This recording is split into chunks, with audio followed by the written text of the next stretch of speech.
સારી એવી કવિતા આ બધાને લાગુ પડતી કવિતા હર એકને મહાભારતનો યુદ્ધનું મેદાન કૃષ્ણ પરમાત્મા અર્જુનને કહે છે કે જીવન શું છે બહુ સાંભળો જેવી કવિતા છે હું હાસ્ય કરતો જઈશ જીવન વિશે જણાવે છે કૃષ્ણ પરમાત્મા અર્જુનને કહે છે શું કહે છે કે ગોવિંદ ગીતાજી સંભળાવે અર્જુન સાંભળો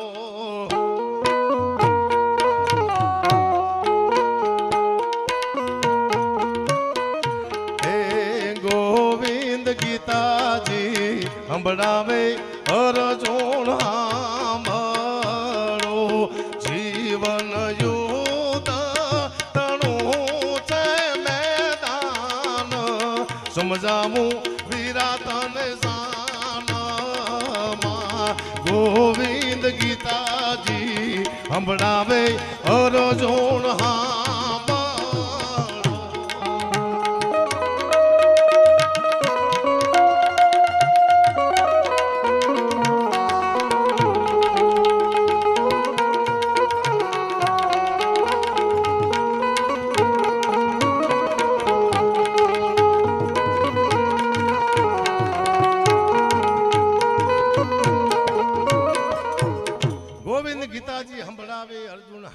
જીવન યુદ્ધ થણું છે મેદાન તમે પાણીપતના યુદ્ધના મેદાનમાં અત્યારે યુદ્ધ કરો અને તમારું ઘર ચલાવો બે હરકું થાય છે અત્યારે યુદ્ધ કરવાનો સમય નથી ખાલી 50,000 રૂપિયા તમે ઘરે લઈને આપો ને એ મોટા મોટું યુદ્ધ છે આનાથી મોટું કોઈ યુદ્ધ બહાર તો નથી 25,000 રૂપિયા 50 રૂપિયા તમારા ઘરે આપો સૌથી યુદ્ધ મોટા મોટું છે મોટું કોઈ આનાથી વિશેષ કોઈ યુદ્ધ છે જ કારણ કે એટલો માણસ કંટાળ્યો છે બિચારો આખો દિવસ પુરુષ કામ કરે છે એક પતિ આખો દિવસ કામ કરે છે પોતાની પત્ની ખબર નથી કે મારા ધણી માથે કેટલું દેણું છે એને કોઈ ગાળ્યું દીધી છે ને કોઈ માર્યું છે ને પાસે કોઈ પૈસા માગતું છે પોતાની પત્નીને ખબર જ નથી જેવો ધણી પોતાનો પતિ ઘરે આવે નોકરીથી સીધી રાયડું પાડે છે એ ગેસના બાટલા વૈયા ગયા છે છોકરાની ફી ભરવાની છે મામાના ઘરે જવાનું છે હાડીઓ લાવવાની છે ઓલાનો મગજ ગાડો થઈ જાય છે હું તો બધી પતિને કહું છું પોતાનો પતિ ઘરે આવે સીધી રાયડું નહીં પાડવાની આવે એટલે શું કરવાનું કહેવાનું કે પધારો બેસો પાણી આપવાનું પછી પૂછવાનું તમને કોઈ એ માર્યા જ નથી ને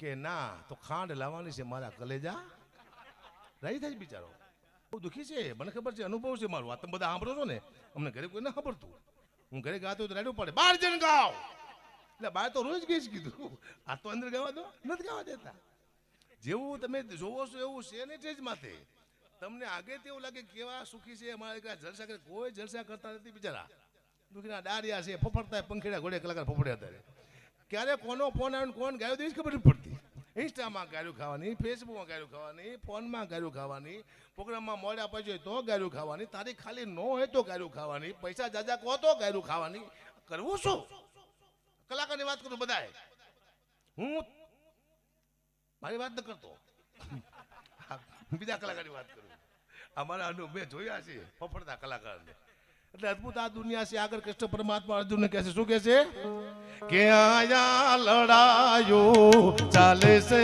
કામ અને ક્રોધ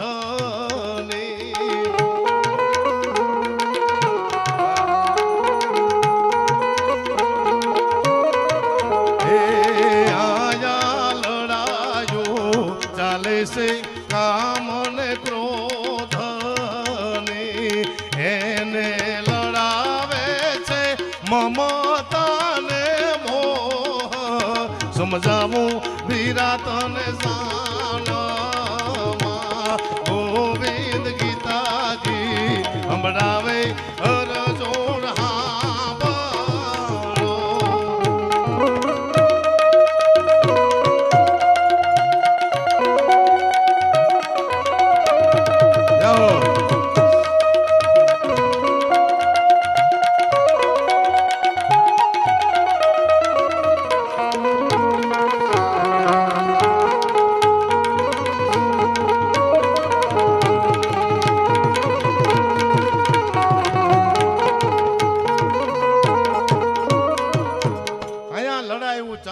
કામ અને ક્રોધનીને લડાવે છે મમતા અને મોહ આ મારો દીકરો છે આ મારો બાપ છે આ મારો ભાઈ છે આ મારો પતિ છે આ મારા કાકા છે કોઈ કાકા છે જ નહીં બધા પાકા છે અમારા દીકરા દુનિયામાં તમારા મગજમાં એવું હોય કે આપણું કોઈ છે તો એ ભૂલી જ જવાનું એવો વહેમ છે કે આ મારો બાપ છે, આ મારો ભાઈ છે. હું તમને પ્રૂફ આપું એમ થોડો ગઢીનો દીકરો બોલતો બેઠો બેઠો તમારું કોઈ છે દાખલો તમને આપું. આ કોરોના આવ્યો તો હકા બાપે દીકરાને ના પાડી હતી કે તું આવતો નહીં હોય, અમે મરી જઈશું. આ બોલો આ ના ને એવું મુસીબત આવી, મરી જવાનું છે.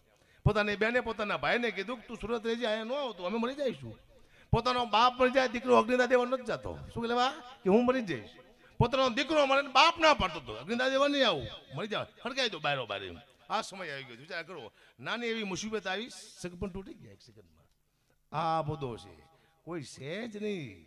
સમય આવે તમારો ખરાબ અને તમારી બાજુમાં ઊભો રહે, એ તમારો કાકો, એ તમારો બાપ, એ તમારો ભાઈ, એ તમારી બેન, એ તમારો મિત્ર. સમય પલટી મારે એટલે વાર્તા પૂરી. સમયનો પૂરેપૂરો મને અનુભવ છે.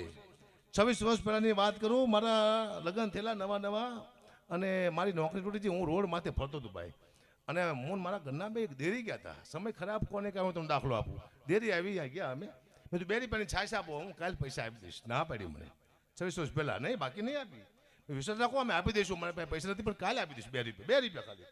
મને સાઈઝ ન આપી. સમય મારો ખરાબ હતો, સમય પલટી મેળ્યો. 26 વર્ષ પછી મારું જૂનું મકાન છે, હું ભાડું લેવાઈ ગયો. એ ડેરી ભાઈ વેચવા પાછી અમે 2 માણસ આવ્યા હતા. ઉભા રાખી દૂધ લઈ લઈ, ઊભી રાખી ગાડી. હું ગયો દૂધ આપો ને 200 રૂપિયાનું. અરે બાપુ શું લેવા શરમા હોય કે તમારા પૈસા હોય તો હરામખોર. તને 25 વર્ષ પહેલાં શરમ આવી જ નહીં, આજે શરમ આવી તને. હા, સમય ખરાબ આવે, તમને કોઈ બેરી બરી સાઈઝ નો આપે, સમય સારો આવે તો તમારા દૂધના પૈસા લોકોને લેતા. અને સમય આટલી વારમાં વાર્તા પૂરી થઈ જાય. સમય ચેન્જ થઈ ગયો. જો સૌથી સારા મારો યુગ હોય ને કળિયુગ, એની પૂજા કરું છું. તને ખબર છે? દીવા કરું છું. પેલા કળિયુગનો દીવો કરું, પછી પૃથ્વીનો કરું. સતયુગમાં કોઈ દુબઈ ગયું હતું નહીં. અત્યારે આપણે દુબઈ જઈએ છીએ. લંકામાં જતા રામને 10 વર્ષ લાગ્યા હતા. કેટલા? 10 વર્ષ લંકામાં રામ પહોંચાતા. અત્યારે 5 કલાક લાગે. તો યુગ હારો કા યુગ હારો? પોતાના દીકરાને બારવા માટે પોતાની પત્ની કહે છે હરિચંદ્ર રાજાને, તારામતી, કે મારા દીકરાને મારે બારવાનો છે. તો પૈસા માગે છે એનો બાપ હરિચંદ્ર રાજા, કે મફત નહીં બારવા દઉં, હું તો નોકરી કરું છું. પોતાનો બાપ પોતાના દીકરાને બારવાના પૈસા માંગે સતયુગમાં. અત્યારે કોઈ એમ કે મારો બાપ મરી ગયો છે, લોકો લાકડા લઈ આપે છે. તો યુગ હારો કે આ યુગ હારો? દાદા બેઠા હોય, કાકા બેઠા હોય, મામા બેઠા હોય, ભાઈ બેઠા હોય, આખું કુટુંબ બેઠું, પોતાની પુત્ર વધુ દ્રૌપદીના હાડીના છેડા ખેંચાતા હતા. તેથી ભરનો દીકરો કોઈ અવાજ નહોતો કરી શક્યો, કોઈ બોલી નહોતો શક્યો. અત્યારે આપણે દીકરી સામે કોઈ લાંબી આંગળી કે તો લોકો આંગળી કાપી નાખે છે. તો યુગ હારો કે આ યુગ હારો? સારામાં સારા યુગ હોય તો આ છે. આવું યુગ જોયો નથી. રાતો રાત માણસ કરોડપતિ થઈ જાય, રાતો રાત રોડપતિ થઈ જાય છે. ઓલી આબરૂ બાબરૂ જેવો કે રહ્યું નથી. આબરૂ ઘા વહી જાય છે. આબરૂ બિટકોઈન જેવી થઈ જાય, શેર માર્કેટ જેવી થઈ જાય. આબરૂ આવે જાય, આવે જાય. સવારમાં વહી જાય પછી સાંજે આવતી રહે. આબરૂ તો નોર્મલ થઈ જાય. 50 લાખનું તમે સમાજનું બૂચ મારી દેજો, તમારી આબરૂ વહી જાય છે. 2 વર્ષ પછી 5 લાખનું તમે સમાજમાં દાન કરજો, તમને અવસર માટે કરશે. આબરૂ પાછી. આબરૂ એટલે શું? આ વેચાય. પહેલા માણસો આબરૂ માટે માણસો મરી જતા હતા, મરતા નથી. તેલ ભેજી આબરૂ. જાનું એ ફેસબુક ઇન્સ્ટાગ્રામ આવ્યું, કોઈની આબરૂ સલામત નથી. બોલો રાવણની, મોટા કિંગની, મોટા ડોનની, મોટા સંતની, મોટા સાધુની કોઈની આબરૂ સલામત નથી હોતી. કોને? ઇન્સ્ટાગ્રામે. આલતું ફાલતું માણસો કર્યું દે. બોલો, સાધુ હોય તો બોલે, કલાકાર હોય તો બોલે, એક સમાજનો વડીલો હોય તો બોલે, રાજકીય નેતા હોય તો બોલે, બધાને આ દુનિયા કર્યું દેશ મારી. પણ જીવા જેવો સમય આ છે. 50 વર્ષ પહેલા એમ કહેતા હતા એક મોબાઈલ આવશે, એમાં આપણે અમેરિકા વાત કરશું. તો લોકો માનવા તૈયાર નહોતા 50 વર્ષ પહેલા. અને મારો દીકરો આવ્યો મોબાઈલ. આ તો અમેરિકા આપણે વાત કરી છે. પણ હજી તમે 50 વર્ષ જાઓ તો હજી એવો મોબાઈલ આવશે, આવડો ટેબ્લેટ મોબાઈલ આવશે, આવડો મોટો. આપણે અમેરિકા વાત કરતા છીએ. પૂછશો શું કરે છે કે ટોપરા પાક કહું મને આપને બક્ષાનો બારો આવશે. તમે નહીં માનો શું લેવા? તમે 50 વર્ષ પહેલા તો માનતા. આ દુનિયા થાય પછી માને છે, એ પહેલા નથી માનતી. પછી પૂછશે કે શું કરે કે પીવા બેઠો છું, મને આપને બક્ષાનો ગ્લાસ ભાઈ ખાસીનો બુકડો હપ હપ ચીતા. આટલી વાર લાગશે. સમય ચેન્જ થઈ ગયો. તમે નહીં માનો. આ દુનિયામાં થાય ત્યાં સુધી લોકો માનતા નથી. આગળ શું કીધું કૃષ્ણ પરમાત્માએ? કે અહીંયા કોઈ મરતું નથી, કે નથી કોઈ મારતું. હા સજુભા. હે અહીંયા કોઈ મરતું નથી, કે નથી કોઈ મારતું. સવનો કોળીઓ કરે છે સમજાવું વીરા તને સાનમાં ગોવિંદ ગીતાજી હંભળાવે અર્જુન હાંભળો.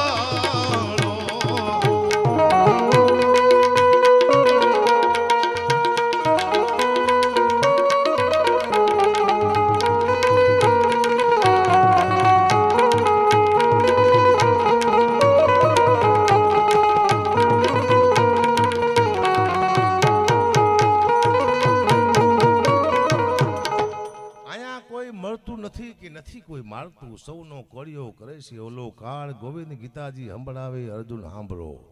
આવો અદભુત સમય આ છે.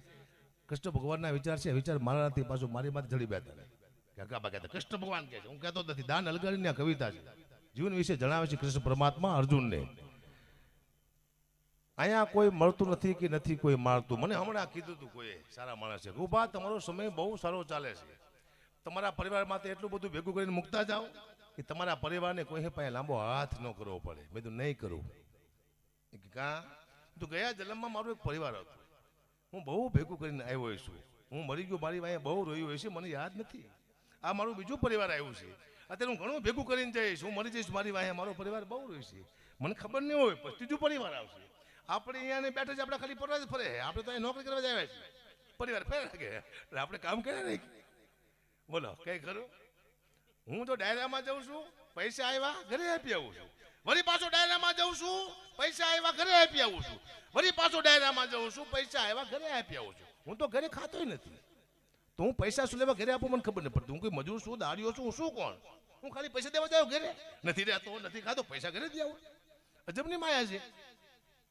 પણ માણસ પોતાના માટે નહીં, બીજા માટે આવે છે. પોતાની દીકરી માટે, મા માટે, બહેન માટે, ભાઈ માટે. પોતાની એક પણ ઈચ્છા મનુષ્ય અહીંયા પૂરી નથી કરી શકતો. એ બીજાની ઈચ્છા પૂરી કરવા માટે આવે છે દુનિયામાં.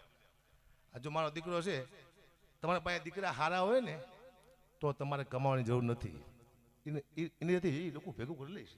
અને દીકરા ખરાબ હોય તો કમાવાની જરૂર નથી. એ આપણું પૂરું કરી નાખે. મારા દીકરા કમાવાની જરૂર કે બાજુ છે જ નહીં. હારા હોય તો નથી કમાવાની જરૂર, એનાથી ભેગું કરી લેશે. ખરાબ હોય તો આપણું બૂચ મારી દેશે. મારા દીકરા કાંઈ કમાવાની જરૂર છે જ નહીં. મારા દીકરાને હું મહેનતથી હારે લઈને ફરું છું. હાલ તને બેટા હું દુનિયા દેખાડું, કેટલા હારા છે, કેટલા બૂચ મારું છું. તને બેટા બધું બતાવું, રોજ બતાવું.